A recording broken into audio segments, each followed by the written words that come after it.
Live from Heritage Financial Park in Wappingers Falls, New York, this is the Northeast Conference Baseball Championship on NEC Front Row.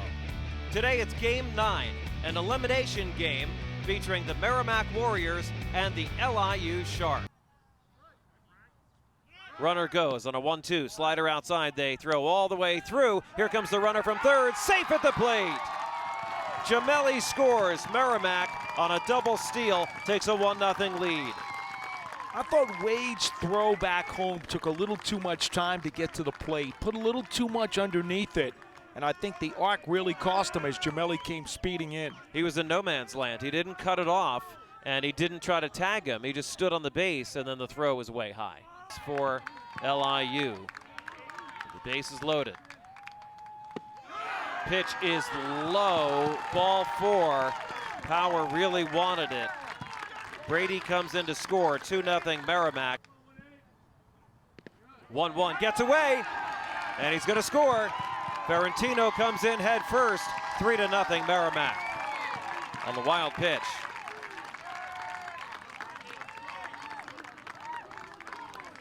Things unraveling for the Sharks in the third.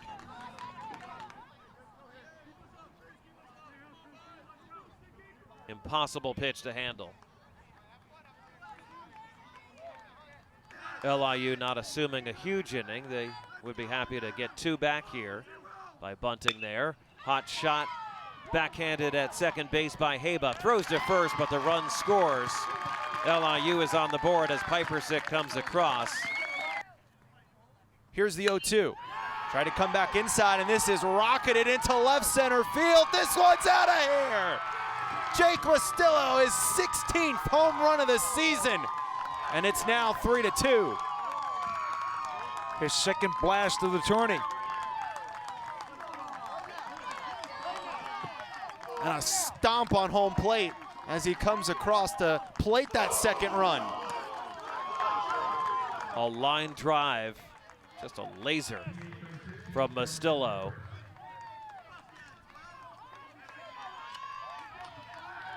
Now we talked, these are the boppers in the middle of the lineup. Already one guy bopped. We'll see what happens here with Harper, who grounded out his last time up. Howard left it up in the zone. And Aloha. And this is poked into left field. It's going to drop for a base hit. Chattel's going to get the go sign. He's going to come around and score. It's now 4-2 Warriors on the RBI single by Samuel Sherman, his 12th RBI of the season. So Chattel led off with a single. He has come around to score. Scanlon's at third. Sherman is at second. Sherman had the RBI hit that brought in Chattel. 2-1, and this is hit through the right side. It's going to score 1, and it looks like it's going to score 2.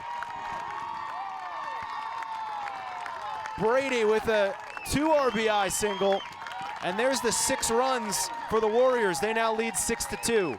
7th inning of an elimination game. Man, this is fun stuff. I'm with you, I'm standing too. Mastillo is 2 for 3 with that solo homer to lead off the 4th. Gave him his 15th home run of the season. Logie deals, and it's a wild pitch. And the run scores. Surrett to third, Ferenzi to second.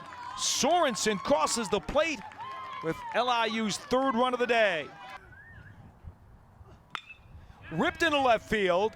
Good has a beat on it, goes back to the track, and it's off the wall. Power's gonna head to third. Pipersick in at second, and he's gonna come home. Here comes Good. Save, check it, Power. Power with the run. It is an RBI double, and Pipersick has made this a 6-5 ball game. Good with the throw from left field, unable to get it in time to the infield. A little bit misplayed by Good out in left. He started coming in, and by the time he went back, the ball was already over his head, and then it got past him when it carried off the wall. It allowed Power to come around all the way from first base and score, and now we got a 1-run game. Sorensen, a 272 hitter during the regular season. He is 2 for 3 today with a run scored. had a bunt single his first time up.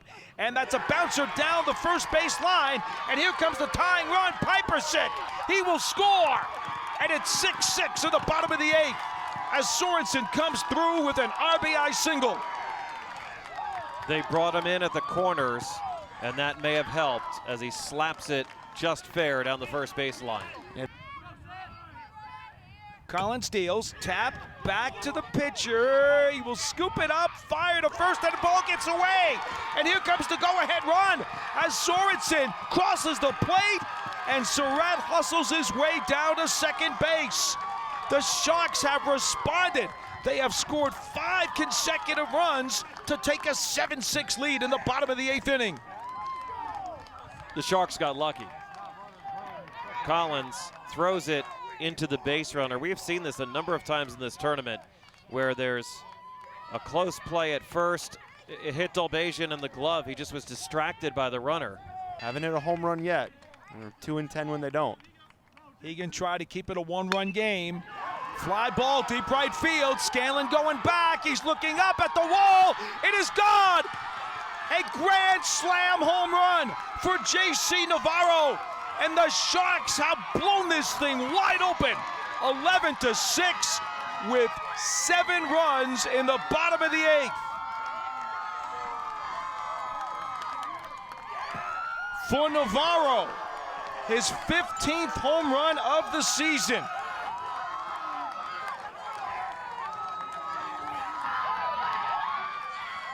Amazing. He goes the other way on an outside fastball and knew it right away. He put his hand up in the air. And so LIU has batted around in the 8th inning.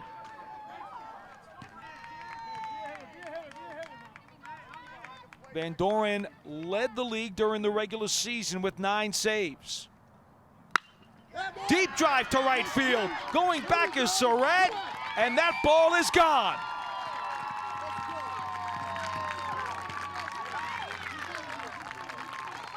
Christian Scanlon with a 2-run shot.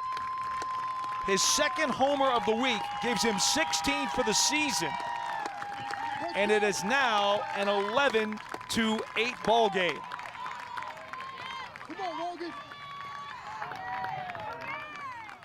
Well, of a little importance right now, it keeps the home run streak going, but of major importance, it gets Merrimack at least back in the game, down 3. Probably not a pitching change, but certainly worthy of a conversation after that one cleared both levels of fences in right. Logan Costello looks like he's going to come in and pinch hit here. Castellano still on at second with 2 down. Top of the 9th, 11-8 LIU. And Christian Jamali rips one into right field. That's a base hit. And Castellano will come around to score to make it a 2-run ball game, 11-9. Defense is straight away. They can get the force at second if necessary. Runner doesn't go. Side on pitch. Lifted into right field. There goes Surratt on his horse, fading to the line, and he makes the catch. The ball game is over. LIU has sent the Merrimack Warriors packing 11-9 with an explosive 7-run 8th inning. And they hold on in the 9th. And J.C. Navarro joins us right now as our star of the game. And how could we pick anyone else, J.C.? You absolutely bashed a 15th home run of the year, a grand slam. And as we just discussed moments before you came on headset, because Merrimack came back, your slam was the difference in this ballgame. Yeah, no, it was a pitch over the plate and just got a good swing on it. You know, crazy that we fought our hearts out and good team win. You know, Merrimack's a good team, respects to them. They had a hell of a year and, you know, good hard-fought game. What was it about you guys that you're down 6-2 going into the bottom of the 7th? You got 9 outs to go. You scratched 2 out in the 7th. To kind of get it closer, and I think Merrimack kind of felt you guys breathing on their necks at that point. Did you sense that? Yeah, no, definitely. You know, we never gave up from the start, and you know, we just kept scratching for one, and you know, it's not over till it's over. Did you change your approach from the first game of the series when you struck out 4 times because you walked a couple times here, and that home run was to the opposite field. No, I was just being a little over aggressive, trying to do too much, and just told myself I just got to let the ball travel in a little bit more, and just think right side. That's my strength, and just got to think there. You look like a three-point shooter that knew it was going in when you held your hand up after you hit the home run to right field. You must have felt it right away, right? Oh, yeah, no. I put a good swing on it and didn't feel it off the bat, and, off the bat I knew it was gone. And JC, for the Sharks now, 3 times in the last 5 tournaments going to the championship round. So what's the thought right now, having to turn this all the way around now and focus on Sacred Heart coming up next? It's one pitch, one pitch, one out, one inning at a time, Just got to take it that way and, win the thirds, win the middles, and win the championship innings. Final thought, JC, your coach Dan Perillo told me this week, because we have 2 handfuls of guys who have won an NCAA championship before and none of these other teams have held the trophy, we think that experience is edge for the Sharks. How much do you value that? Oh, I value it a lot. It's in front of us, and, we're just going to battle, and, it's going to come to us. Congratulations. Oh, thank you, Best of luck guys. to you. Thank you. Coach Dan Perillo joining us now. And, Coach, can't say enough about the grit and the toughness of your Sharks. They just refused to die, down 6-2 going into the 7th. Yeah, Merrimack is hot right now, and that was a really tough club. They were we couldn't stop them offensively, and we couldn't get going. 2 hits, I think, through 5 or 6 innings, but the guys never quit. We never felt down in the dugout there. And once we got a little momentum going, we were feeling good. So it was good to get that big home run at the end and give us a little breathing room with Van Doren coming on short rest. But great effort all around. Well, your bullpen has been used a good amount, Van Doren, and then Moritz was able to nail it down there. What was your thought process in terms of pitching changes there in the 9th? Going with our best guys. Van Doren's been our best closer all year, and I think he was at 50-something pitches, so he was extended there. And we had needed some ground balls there with the game getting tighter. So PJ came in. I knew he was going to throw strikes. He's tough to hit. So those are 2 best guys. That's who I'm going to lose with. Who's your recruit that you got there? Little Danny. He's ready to go. He wants to run the bases. Coach, I want you to speak a little on Jake Masilla. We saw his big home run in the 4th kind of sparked the energy in the team a little bit, and then really getting energized when he got those walks there late in the game. What can you say about him and what he meant to the team in the comeback today? Listen, he's a big team leader. He wears a lot of emotion on his sleeve. We go when he goes. He's been nails for us all year. So once he got going, once he hit that big home run, we felt a little sense of deep breath, and we can get this done. So he had a few big hits for us today, and that was huge for us. Coach, I referred to your comments earlier in the week about the championship experience being valuable. Could you tell me how that translated into your dugout as this game got to the latter stages? Yeah, the 7th, 8th, and 9th inning, we call them championship innings. That's when championships can be won or lost. So we put a lot of emphasis on those 3 innings, and that's when we got to play our best. That's when we got to try to score extra runs here and there, and that's when our pitchers are, that's when the best pitchers are in the game. So, being in that position, playing, games early on, all through the season when we're playing tough competition, games against Miami and, conference games where, every pitch matters, the championship innings really show up. So, and most of our scoring was done there. So that's, that's what we tell the guys. Championship innings is when, championships are won and lost. Any decision yet on who you're going to start in the next game against Sacred Heart? Garrett Yon wants the ball. I know he's on 1-day rest. He could bounce back. He wants the ball. How long he goes, I don't know, but we're going to start with Garrett. Coach Dan Perillo, congratulations. You're in the championship round. Best of luck to you. Thanks, guys.